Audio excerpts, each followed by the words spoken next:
সবাই কেমন আছো? আশা করি প্রত্যেকে যে যেখানে আছো সুস্থ আছো, ভালো আছো। বেশ অনেক দিন পর আজকে নিয়ে এলাম ব্লগ ভিডিও। আমি অবশ্য কাজের জন্য ব্লগ ভিডিও দিতে পারি না, একটু কাজের চাপ, আর এখন বেলাটাও না বেশ অনেকটা ছোট হয়ে গেছে। আর আজকের আমার গোপুসোনাদেরকে দেখো সুন্দর একটা পোশাক পরিয়ে দিয়েছি, যেগুলো গোপুসোনার মা নিজে হাতে বানিয়েছে অনেক যত্ন সহকারে।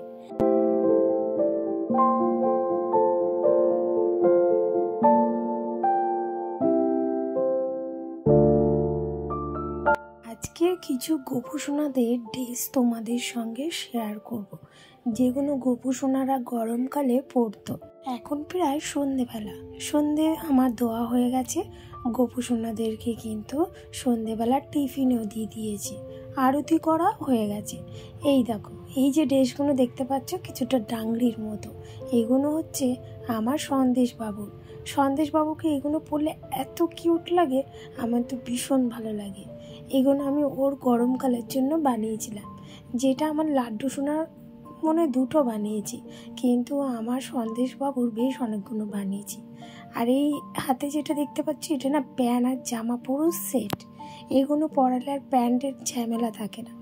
আর এই যে জামাটা দেখতে পাচ্ছ, এটাও না প্যান্ট আর জামা সেট, কারণ আমি এটা নিচে সেট করে নিয়েছি। এর প্যান্টটা অবশ্য তাতান বাবু পরে, আর যে জামাটা এটা প্যান্ট জামা সেট করে নিয়েছি আমি নিজে। আর এই জামাটা দিয়েছিল গোপুসোনার এক ভক্ত, গোপুসোনা মাঝে মাঝে পরে, খুব ভালো লাগে দেখতে। আর এইগুলো এখন ভাঁজ করে তুলে দেবো, কারণ সামনেই তো শীত, আর আমাদের এখানে প্রচণ্ড পরিমাণে শীত পড়ে, মানে গরমকালেও যদি একটু বৃষ্টি হয় তাতেও কিন্তু শীত শীত করে। আর এই জামাগুলো যখন লাড্ডু আর সন্দেশবাবু ছিল তখন এদের 3 ভাই বোনকে বানিয়ে দিয়েছিলাম, মানে ওর ছোট্ট বোন মিঠাই রানী আর লাড্ডু আর সন্দেশের। কালারগুলো এত সুন্দর আছে, প্রায় 1 বছর কি 1.5 বছর হতে যায়, এখনও কালারগুলো কি মিষ্টি আছে।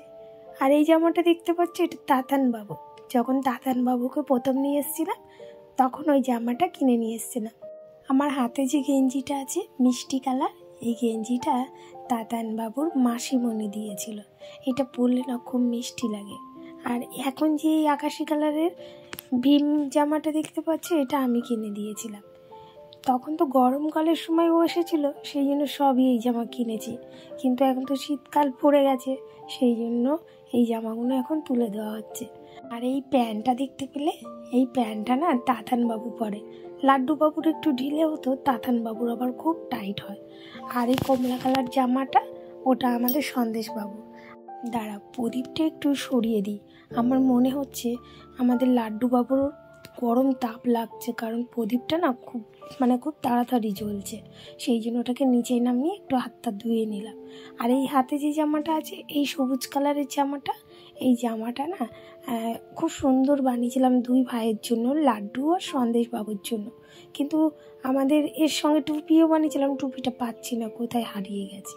আর যখন আমাদের তাতান বাবু এসেছিল ওর মামার সঙ্গে, তখন ওর মামাই জামাটা পরিয়ে মামার বাড়ি নিয়ে এসেছিল। এই জামাটা আমার বড্ড ভালো লাগে, এখন রেখে দিই, পরে পরাবো। আর এই জামাটা হাতে আছে, এটা আমাদের লাড্ডু বাবুর আবার না অনেক রাগ, ওকে যদি আগে না বানিয়ে দিই কিছুতেই ওই জামাটা আর পরবে না, কোনো কারণে জামা ছিঁড়ে যাবে, আর নইলে জামাটা ওর গায়েই ঢুকবে না। সেই জন্য ওর পিসিমণি কাপড় দিয়েছিল, চুড়িদারের কাপড়, সেই কাপড় দিয়ে ওদের 3 ভাইয়ের কি সুন্দরভাবে জামা হয়ে গেছে। আর এই জামাগুলো পরলে না ওদেরকে অসম্ভব সুন্দর লাগে। আর এখানে ছোট্ট মিঠাই রানী দেখো উকি মেরে দেখছে যে ওর দাদাদের জামাগুলো দেখাচ্ছে। আর এই জামাটা না কোমর পর্যন্ত হয়, এর প্যান্টও আছে, প্যান্টটা অবশ্য আমি দাঁড়াও পরে যদি পাই তোমাদেরকে দেখাচ্ছি। আর এখন যে সেটগুলো পরে আছে ওই সেটগুলো তো বানিয়ে দিয়েছি, আর এই যে এক্সট্রা করে ডবল শেডগুলো কিন্তু আমি বানিয়ে রেখেছি। এটা যেমন আমাদের তাতান বাবুর কিন্তু একটু বড়ই প্যান্ট লাগে। আর এটা আমাদের সন্দেশ সোনা, দেখো কি কিউট লাগছে না। সন্দেশ বাবুর যে কোনো জামা আমার খুব ভালো লাগে, কারণ ছোট ছোট তো দেখতে সুন্দর লাগে। আর এটা আমাদের তাতান বাবুর জামা, একটু গলার মধ্যে না একটু পাড় বসিয়ে দিয়েছি, যাতে দেখতে আরও খুব সুন্দর লাগে, কিছুটা যেমন গলায় হার পরলে ভালো লাগে তেমনিটা।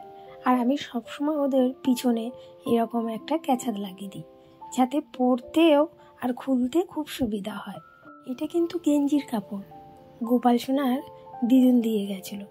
মানে গোপাল সোনার এক ভক্ত তার দিদুনের কাছে কাপড় দিয়েছে, গেঞ্জির কাপড়। সেটাই মা আমাকে দিয়ে গেছিলো। ভাবলাম কি বানাবো, তাহলে এখন ঠান্ডা পড়ে গেছে, এখনই ফুল হাতা গেঞ্জি বানিয়ে দিয়েছি। অবশ্য একটা পরে আছে, আর এটা হলো সাদা। এটা খুব মোটা এই কাপড়টা, পরলে বেশ গরম হয়, সেই জন্য এর গলায় আর কোনো পাল লাগায়নি।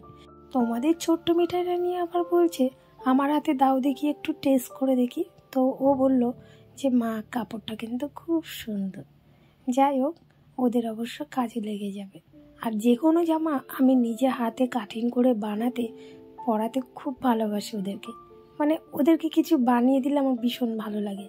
আর তার পরের দিনকে কখন সকালবেলা আগে উঠে ওদেরকে এই জামাগুলো পরাবো, সেইটাই আমার মাথায় থাকে সারা রাত, যে কখন সকাল হবে আর আমার সোনাদের এই জামাগুলো আমি পরাবো। তো এইগুলো এখন তুলে দেবো। আর প্রচুর জামা ওদের হয়ে গেছে, যেগুলো পুরনো হয়ে গেছে সেগুলো আমার শাশুড়ি মাকে, মানে যেগুলো নষ্ট হয়ে গেছে সেগুলো শাশুড়ি মাকে দিয়ে দিয়েছি, উনি পুকুরের জলে ফেলে দেবে। তো এখন গরমকালের এই কটা জামাই দেখালাম, একদিন সময় পেলে না ওদের জামাগুলো তোমাদের সাথে শেয়ার করব। আর এখানে ওদের চাদর বিছানার সব কিছু রাখা আছে। আর এটা হলো পরের দিন, যে পিঙ্ক কালারের মানে রানী কালারের জামাটা দেখাচ্ছিলাম সেটা।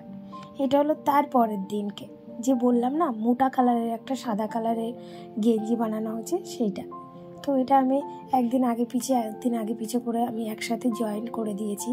আবার প্রিয় গোপাল সোনাদেরকে দর্শন করে নাও। এখানে ব্লগটা শেষ করছি। সবাই ভালো থেকো, সুস্থ থেকো, রাধে রাধে। দেখা হবে খুব শীঘ্রই।